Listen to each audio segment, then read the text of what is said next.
বিসমিল্লাহির রহমানির রহিম। প্রিয় শিক্ষার্থীবৃন্দ, welcome to digital education Bangladesh. আজকে আমরা শিখব কর্মমুখী প্রকৌশল শিক্ষার্থী অষ্টম শ্রেণী চতুর্থ অধ্যায় কাঠ, টিম্বার ও লোহা নিয়ে কিছু কথা। অনুশীলনী 4-এর সকল প্রশ্ন উত্তরগুলো আমরা শিখব।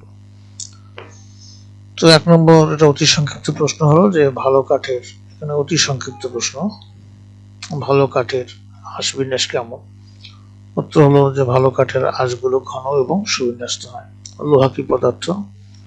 অথচ লোহা একটি অতি প্রয়োজনীয় ধাতব পদার্থ। 3 হলো কাঠ, ভালো কাঠের আঁশ কি রূপ হয়? উত্তর হচ্ছে ভালো কাঠের আঁশগুলো হবে ঘন, আঁকা বাঁকা হবে না।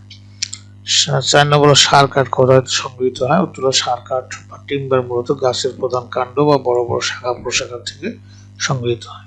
ভালো কাঠ ওজনে কেমন? উত্তর হচ্ছে ভালো কাঠ ওজনে হচ্ছে ভারী হয়। এরপরে ভালো কাঠের পৃষ্ঠদেশ কেমন হবে? ভালো কাঠের পৃষ্ঠদেশ হবে মসৃণ। লোহা কি? লোহা হলো একটি খনিজ পদার্থ যা মাটির নিচে আগলিক হিসেবে পাওয়া যায় এবং আধুনিক সভ্যতার এক অপরিহার্য ধাতু।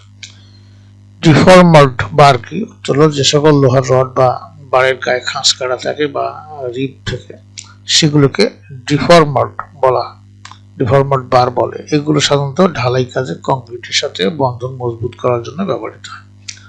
ভিনিয়ার কি? উত্তর হলো অত্যন্ত উন্নত মানের কাঠের গুঁড়ি থেকে যন্ত্রের সাহায্যে যে পাতলা কাঠের পাত স্তর বের করা হয় তাকে ভিনিয়ার বলে। সাধারণত প্লাইউড তৈরির জন্য এটি ব্যবহৃত হয়।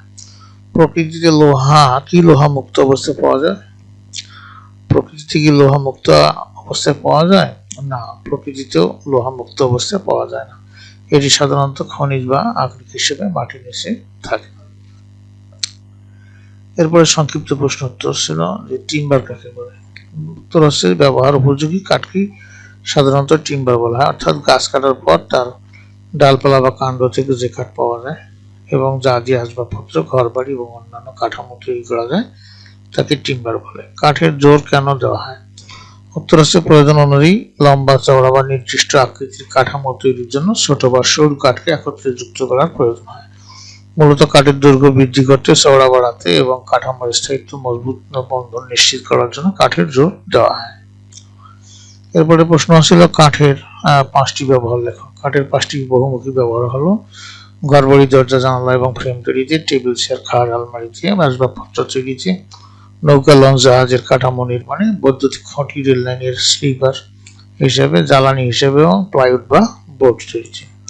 প্লাইউড ব্যবহার করা হয় কেন? প্লাইউড ব্যবহার করার প্রধান কারণগুলো হলো যে এটি সাধারণ কাঠের চেয়ে অনেক বেশি মজবুত এবং সহজে বাঁকে বা ফেটে যায় না। এর মাধ্যমে অনেক বড় আকারের মসৃণ তলের বোর্ড পাওয়া যায় এবং সাধারণ কাঠের চেয়ে সম্ভব নয়। এটি ওজনে হালকা কিন্তু স্থায়িত্ব বেশি। প্লাইউড ব্যবহারে কাঠের অপচয় কম হয় এবং এটি দেখতে সুন্দর ও আকর্ষণীয়। 5 নম্বর ছিল নির্মাণ কাজে ব্যবহৃত লোহার প্রকারভেদ লেখো।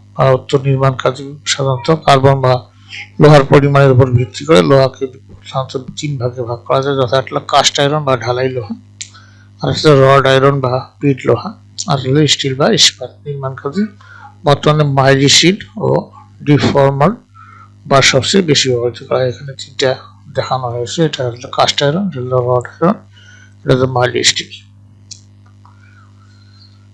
1 নম্বর রচনামূলক প্রশ্ন এখন দেখবো যে ভালো কাঠের গুণাগুণ বর্ণনা করো।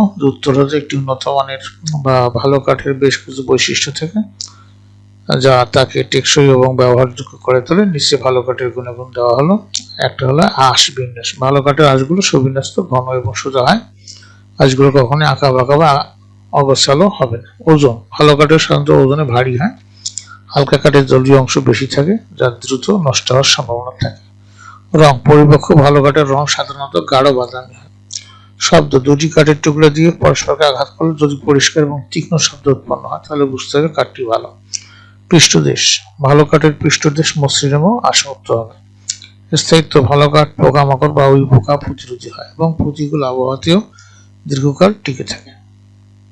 2 নম্বর প্রশ্ন ছিল কাঠের বিকল্প দ্রব্যাদির ব্যবহার এবং এর প্রয়োজনীয়তা। উত্তর হলো বনাঞ্চল উজাড় হওয়া রোধ করতে এবং পরিবেশ রক্ষায় বর্তমানে কাঠের বিকল্প হিসেবে বিভিন্ন দ্রব্য ব্যবহৃত হচ্ছে, যেমন প্লাইউড আসবাবপত্র, আলমারি, ছাদ তৈরির কাজে ব্যবহৃত হয়। পার্টিকেল বোর্ড আধুনিক ঘর সাজানো অস্থায়ী আসবাবপত্র তৈরিতে ব্যাপকভাবে ব্যবহৃত হচ্ছে। প্লাস্টিক, অ্যালুমিনিয়াম দরজা জানলা ফ্রেম হিসেবে বর্তমানে কাঠের পরিবর্তে প্লাস্টিক এবং অ্যালুমিনিয়াম ব্যবহার করা হয়। মেটাল ও স্টিল, খাট, সোফা এবং দাপ্তরিক আলমারি তৈরিতে স্টিল ব্যবহৃত হয়। প্রয়োজনীয়তা: পরিবেশ রক্ষা, গাছ কাটা কমিয়ে প্রাকৃতিক ভারসাম্য রক্ষা করা, সাশ্রয়ী, প্রকৃত কাঠের তুলনায় বিকল্প দ্রব্যাদি সাধারণত সস্তা এবং সহজলভ্য, স্থায়িত্ব: প্লাস্টিক এবং স্টিলের বিকল্প দ্রব্যাদি ঘুণে ধরে না এবং দীর্ঘস্থায়ী হয়, সহজ রক্ষণাবেক্ষণ, এগুলো পালিশ বা বার্নিশ করার ঝামেলা কম থাকে। এবারে 3 নম্বর ছিল নির্মাণ কাজে লোহার গুরুত্ব আলোচনা করো। উত্তর হচ্ছে আধুনিক সভ্যতার নির্মাণ কাজে লোহার ব্যবহার অপরিহার্য, এর গুরুত্ব অপরিসীম।